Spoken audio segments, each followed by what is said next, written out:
ஓசூரில் பன்னாட்டு விமான நிலையம், திருச்சியில் உலக தரத்தில் நூலகம். சென்னை சட்டசபையில் 110 விதியின் கீழ் பல அறிவிப்புகள் குறித்து வெளியிட்டு முதல்வர் ஸ்டாலின் அவை உறுப்பினர்கள் முன்னிலையில் உரையாற்றினார்.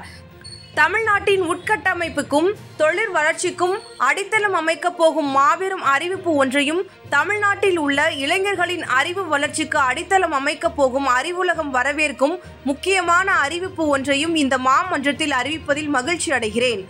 நமது திராவிட மாடல் ஆட்சி அமைந்த பிறகு தமிழ்நாடு அனைத்து துறைகளிலும் வளர்ந்து வருகிறது. அதில் மிக முக்கியமானது பெரும் தொழில்கள்.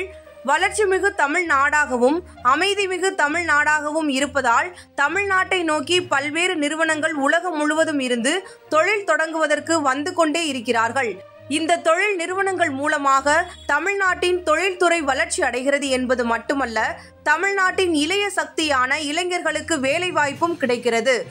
அந்த வகையில் ஓசூர் நகரத்திற்கான ஒரு புதிய பெருந்திட்டம் தயாரிக்கப்பட்டு அது முடிவடையும் தருவாயில் உள்ளது.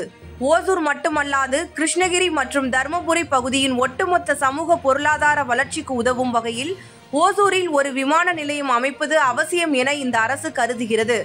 ஓசூரில் 2000 ஏக்கர் நிலப்பரப்பில் ஆண்டுக்கு 3 கோடி பயணிகளை கையாளக்கூடிய வகையில் ஒரு பன்னாட்டு விமான நிலையம் அமைக்கப்படும் என்பதை மகிழ்ச்சியோடு அறிவிக்கிறேன். திராவிட இயக்கம் என்பது மாபெரும் அறிவு இயக்கம். அதனால்தான் திராவிட முன்னேற்ற கழகத்தின் முதல் தலைமை நிலையத்துக்கு பேரறிஞர் அண்ணா அறிவகம் என்று பெயர் சூட்டினார். அரசியல் இயக்கமாக மட்டுமல்லாமல் தமிழ் இலக்கிய இயக்கமாகவும் வளர்ந்தது.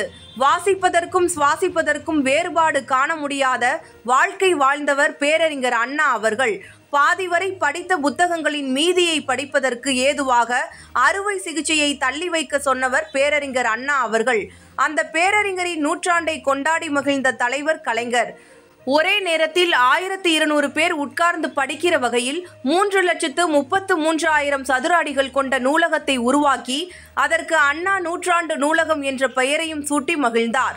அந்த வகையில் தமிழ்நாட்டின் பிற பகுதிகளில் வசிப்பவர்களும் நூலகங்கள் மூலம் பயன்பெற வேண்டும் என்ற நோக்கில் சங்கம் வைத்து மாத்தமிழ் வளர்த்த மதுரையில் 15/7/2023 அன்று கலைஞர் நூற்றாண்டு நூலகம் அமைக்கப்பட்டு திறந்து வைக்கப்பட்டது.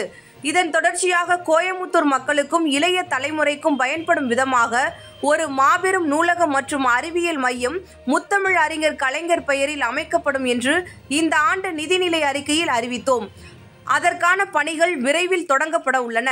அந்த வரிசையில் திருச்சி மாநகரில் உலகத்தரம் வாய்ந்த மாபெரும் நூலகம் மற்றும் அறிவுசார் மையம் கலைஞர் பெயரால் அமைக்கப்படும் என்பதை மகிழ்ச்சியோடு தெரிவித்துக் கொள்கிறேன். பல்வேறு வசதிகளை உள்ளடக்கி தமிழ்நாட்டின் நெற்களஞ்சிய பகுதியில் ஓர் அறிவு களஞ்சியமாக அது அமைந்திடும்.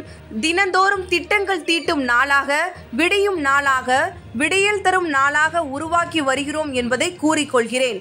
இவ்வாறாக கூறினார் முதல்வர் ஸ்டாலின். இச்செய்தி ஊடகம் வாயிலாக பொதுமக்களுக்கும் சென்றடைந்தது. இந்நிலையில் பலரும் விமான நிலையம் குறித்து தங்களின் ஆதரவு மற்றும் விமர்சனங்களை முன்வைத்துள்ளனர்.